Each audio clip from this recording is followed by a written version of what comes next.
ভান্ডারী শাহ সুফি Syed doctor মিশকাতুন নূর মেজভান্ডারী মাদ্দাজিল্লাহুল আলী উনি ওনার বক্তব্য নিয়ে আসছেন।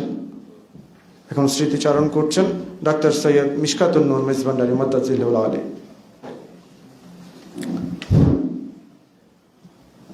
আউযু বিল্লাহি মিনাশ শাইতানির রাজিম। বিসমিল্লাহির রহমানির রহিম। নাহমাদুহু ওয়া নুসাল্লি আলা রাসূলিল কারীম। আজকে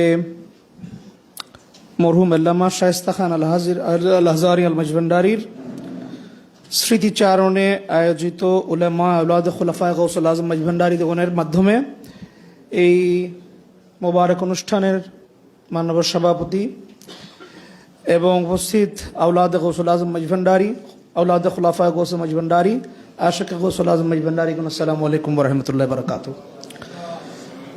আমাদের আসলে ইসলাম যে ধর্মতত্ত্বের যেই আলেম বলতে আমরা যেটা বুঝি, আল উলামা ওয়ারাসাতুল আম্বিয়া, আলেমগণ নবী পাকের নবীগণের রুহানি ওয়ারেস। এই ওয়ারাসাত সম্পর্কে আমরা কি বুঝি? এই বেসিক জিনিসটা বুঝলে আল্লামা শায়েস্তা খান হুজুরের ওনার জীবন, আচরণ এবং আজকে কেন আমরা এখানে এক হয়েছি তার একটা জিস্ট আমরা পাবো। আজকে আমরা খেয়াল করে দেখেন, সমাজের মধ্যে কোরআন এবং হাদিস সুন্নাহ আল্লাহ দিয়েছেন কি জন্য? ওয়া আতাসিমু বিহাবলিল্লাহি জামিয়ান ওয়া লা তাফাররাকু। আমরা যেন একটা উসুলকে কেন্দ্র করে এক থাকি। কিন্তু বেসিক সমস্যাটা হয়ে যাচ্ছে ওই জায়গায় যে আমরা কিন্তু কোরআন সুন্নাহ এগুলোকে নিয়েই ডাইভার্সিফিকেশন হয়ে যাচ্ছে। এটার বেসিক কারণটা কি? আপনারা এই আল্লামা শায়েস্তা হুজুরের যে ছবিটা দিয়েছে এখানে দেখলে একটা চেহারার মধ্যে একটা মহাব্বত কি আছে, এশক মহাব্বতের পরিচয়ক চেহারা, কিন্তু মানুষের মানে রুহানিয়তের ভিতরে কি আছে তার একটা দর্পণ। এই যে মহাব্বত, আলেম ওলামারা এলেম অর্জন করছে আজকে আমাদের সাথে, আমাদের আহলে সুন্নতুল জামাতের সাথে, যারা আহলে সুন্নতুল জামাতের বিরোধী আকীদাকে ধারণ করে, এলেম নিয়ে কিন্তু কোনো সমস্যা নাই। কিন্তু একটা অর্জন যখন মানুষের মধ্যে হয়, সে অর্জনটাকে কন্ট্রোল করা, যেমন একটা গাড়িকে আমি যখন অ্যাক্সেলারেটর দিই, তার মেইন ফ্যাক্টর কিন্তু তার ব্রেক কন্ট্রোল। শায়খুত তরিকত লাগে মানুষের অর্জনের জন্য না, এই অর্জনটাকে সাস্টেইন করার জন্য, এটাকে টেকসই করার জন্য। যে জিনিসটা আলেম হয়ে কিন্তু আজকে দেখেন ওয়াহাবিদের সাথে আমাদের সম্পর্কের দোলাচাল কিন্তু কোন জায়গায়, তারা অনেকে 2-4 পাতা কোরআন হাদিসের আয়াত, হাদিসের বিশ্লেষণ এগুলি পড়ার মাধ্যমে তাদের মধ্যে একটা কিবর, অহংকার, নিজেকে মানে কন্ট্রোলের বাইরে নিয়ে যাওয়ার যে অবস্থান তৈরি হচ্ছে, সেটা নিয়ে কিন্তু প্রথম যে প্রবলেমটা তৈরি হয়েছে। এখন আমাদের সুন্নিয়তের মধ্যেও কিন্তু এই আদবটা, মহব্বতের অভাবের কারণে আদবটা চলে যাচ্ছে, যেটা আমাদের জন্য খুবই একটা অশনি সংকেত। আল্লামা শায়েস্তা খান আল হাজারি হুজুরের ওনার বড় একটা অ্যাচিভমেন্ট ছিল যে উনি কোরআনকে নিজের জীবনে বাস্তবায়ন করার চেষ্টা করেছেন। সুন্নাহ কেনা কোরআনে পাকে নামটা দেখেন, আমরা নামটা প্রথমে আমরা পড়ছি আল্লামা শায়েস্তা, কিন্তু ওনার নাম কিন্তু গোলাম মুস্তফা। কার গোলাম? মোস্তফার গোলাম। তাহলে মোস্তফার গোলাম যদি হয়, উনি তো সরাসরি মোস্তফার গোলাম হওয়ার সুযোগ নেই, তাহলে মোস্তফার গোলাম হওয়ার সুযোগের যে দিক নির্দেশনা পেয়েছেন কোথায়? কোরআনে পাকে, আয়াতুল মুআদ্দাতে, কোরআনে পাকে উনি পেয়েছেন কি? কুল লা আসআলুকুম আলাইহি আজরান ইল্লাল মুআদ্দাতে ফিল কুরবা। তো নবী পাকের শ্রেষ্ঠতম একজন আলে মুস্তফা, আলে মুস্তফা গৌসুল আজম শাহ আহমদুল্লাহ মজভান্ডারী এবং গৌসুল আজম শাহ গুলামুর রহমান মজভান্ডারীর মাধ্যমে তিনি তার সেই নামটাকে তার কাজের মাধ্যমে বাস্তবায়ন করার চেষ্টা করেছেন। আমরা বলি সুবহানাল্লাহ। তাহলে এই জন্য আজকে মজভান্ডার দরবার শরীফের আমরা ইসলাম ধর্ম যদি বুঝি, আমার নবী পাক, তারপরে হইল আহলে বাইত রাসূল, এটা ক্লিন কাট আইডিয়া। তা আমার মজভান্ডার দরবার শরীফ মানে কি? গৌসুল আজম মজভান্ডারী, সৈয়দ আহমদুল্লাহ, গৌসুল আজম মজভান্ডারী, সৈয়দ গুলামুর রহমান মজভান্ডারী। আমরা একটা জিনিস খেয়াল করে দেখছি যে আমরা কিন্তু একটা কালাম পড়ি, কালামের তো সে পাগল ছিল, একটা কালাম আছে, দুই মিলে হয় এক, নাহি কোনো পার্থক্য। দুই মিলে গৌসুল আজম শাহ আহমদুল্লাহ এবং গৌসুল আজম শাহ গোলামুর রহমান মিলে এক হয়।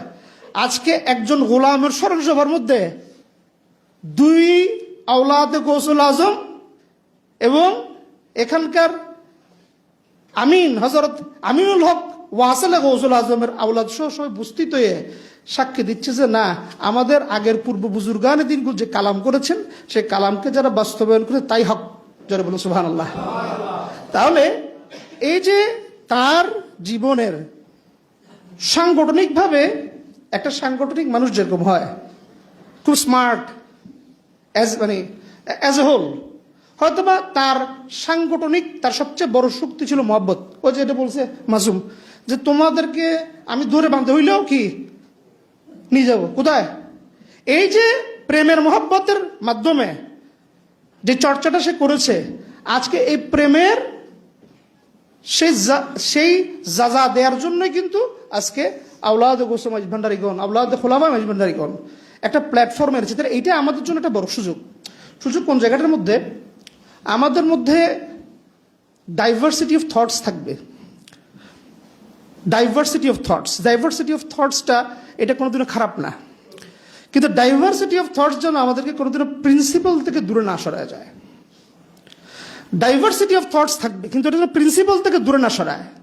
তো ডাইভার্সিটি অফ থটস একজন গোলামের তার জীবনের কর্ম, তার আদব, তার মহাব্বত শুধু মুনিবের প্রতি না, মুনিবের যে গোলামরা আছে, মুনিবের গোলামরা আছে, তাদের প্রতি মহাব্বত দিয়ে সবাইকে নিয়ে এসে সাংগঠনিকভাবে একটা চেষ্টা করেছে। হয়তোবা গুছায় পুরো করতে পারে নাই, অথবা আমরা সবাই মিলে তাকে যোগান দিতে পারে নাই। তো এই যে তাকে নিয়ে যে আজকে আমরা সবাই এক হয়েছি, তো এইটা কি আমাদের জন্য পজিটিভ সাইন না? Very positive sign. তাহলে আমাদেরকে চিন্তা করতে হবে তার যে একটা চিন্তা ছিল যে মাইজভান্ডারি জিনিসটা কি, আহলে বাইত রসুল কি, তাদের সম্মান আল্লাহ পাক দিয়েছেন। ক্ষেত্র বিশেষে জিনিসটার সুন্দর চর্চা না হওয়ার কারণে আমাদের বাংলাদেশের মধ্যে একটা অশান্ত পরিবেশ চট্টগ্রাম আশেপাশে বিরাজ করছে। এই জিনিসটা যদি সুন্দরভাবে মানুষের অন্তরের মধ্যে, চাল চলনের মধ্যে আসে, তাহলে আমাদের মধ্যে এই ধরনের ডাইভার্সিটি দূর হয়ে আমরা একটা জায়গায় আসার চেষ্টা করতে পারবো। আরেকটা আমি তাকে একবার বলেছিলাম, তো আমাকে একটু ভয় পেত, আমি তো ডাক্তার মানুষ, তো সে যে একটু, কারণ উনার এক ভাই কিন্তু প্রফেসর অফ ফিজিক্যাল মেডিসিন, আপনারা জানেন কি ওনাকে জানি না, শকত ভাই। তো উনার সাথে আমার প্রায় দেখা হয়, আজকেও দেখা হয়েছে দুপুর। আমি জিজ্ঞেস করছি, আপনি বলছেন না, আমি যাবো, আপনি থাকবেন? বলছেন না হুজুর আমি থাকবো না, আমাদের আজকে স্বাস্থ্য প্রতিমন্ত্রী এসেছিল, ওখানে পর দেখা হয়েছে। তো উনি বললো যে আপনি যান, আমার ভাইরা মানে সেজো ভাই এনারা থাকবেন।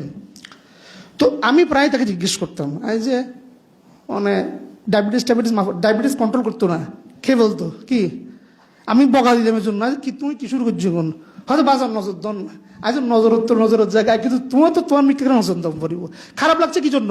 আজকে হয়তো বা তার এই ধরনের একটু আমরা হয়তো আশা করতে পারি, হায়াতের মালিক আল্লাহ, কিন্তু উনি যদি একটু চলছো এই বাচ্চাগুলা, হ্যাঁ, আমাদের মাইজভান্ডার দরবার শরীফটাও, তরিকতের চর্চাটাও, এই যাদেরকে সে বিল্ড আপ করছিল তারাও যদি একটু সময় পেত, তাহলে উনার উপকার হইতো, তরিকতের উপকার হইতো, উনার পরিবারের উপকার হইতো। এই কষ্টটা একটু লাগে আর কি। তো আমাকে দেখলে একটু পালায় থাকতো জন্য যে আমি বকাবকি করতাম। তো একবার আমি জিজ্ঞেস করলাম, অস্কা বেলা বুঝুন কিনা আর তো মনত আমি বুঝির হদ হুজুর কি বুঝুন, আজ তুমি যে মোস্তফা নাম তো তোমার বাপে গোলাম মোস্তফা দিয়ে মোস্তফার দরকার খদম এখানে সইতে দিয়ে বললে বারবার জহদারি হদ হুজুর অন বুঝুন তো দোয়া গুজুন, আজ তুমি আই দোয়া অন গুজুন, তুই এন্ডে এই দেখে এন্ডে গেলি রসুল পাকের কদমে আর মুর্শিদুর একখানা সালাম হুসাইও, এবার দয়া চাইও আর রহমত চাইও। তো এখন আমাদের এই কথা বলে আমি শেষ করছি যে তাদের পরিবারবর্গের প্রতি আমাদের কিছু দায়িত্ব আছে। বিশেষ করে মেয়েরা তো অন্য ঘরে চলে যাবে, তার ছেলে যেহেতু আছে, তার বাবার আদর্শটাকে কি এটা বুঝার জন্য এবং তার এই আদর্শিক কাজের মধ্যে যতটুকু সম্ভব আমরা সহযোগিতা, যে কোনো ধরনের সহযোগিতা আমাদেরকে চাইলে আমরা অবশ্যই এ ব্যাপারে আগ্রহী। তো এইটা আমরা একটু যোগাযোগ করব এবং আমরা এই যে আজকে খোলাফায়ে গৌসে মাইজভান্ডারী যারা আলেম আছে তারা যে একীভূত হচ্ছে, এটা আমাদের জন্য একটা প্রসপেক্টিভ জিনিস, এবং এই জিনিসটাকে আমরা করে যেন আমরা গৌসমাই ভান্ডারির যেই আদর্শ, যে মেসেজ, এটা যেন বাংলাদেশ না, পৃথিবীর সর্বত্র জায়গায় আগে যখন মিডিয়া ছিল না তখন পৌঁছেছে, এখন আমরা যেন আরো ব্যাপকভাবে পৌঁছাতে পারি। ওনার গোলামীর দফতরে আল্লাহ পাক আমাদের কবুল করেন সর্বোপরি। আর আসন্ন সামনে এই পবিত্র মিলাদুন নবীর মাসে এই মকামের মধ্যে যেন রব্বুল আলমিন রসুল করিম রউফুর রহিম রসিলায় গৌসুল আজম ইবনের রসিলায় আমাদের খেদমত কবুল করে।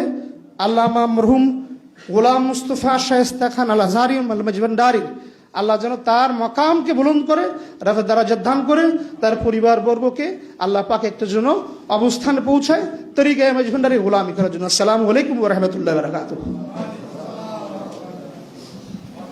আমিন আমিন, মারহাবা মারহাবা। সেমা কাওয়ালির বড় অনুরাগী ছিলেন আমাদের শায়েস্তা খান হুজুর রহমতুল্লাহ আলাইহ। আর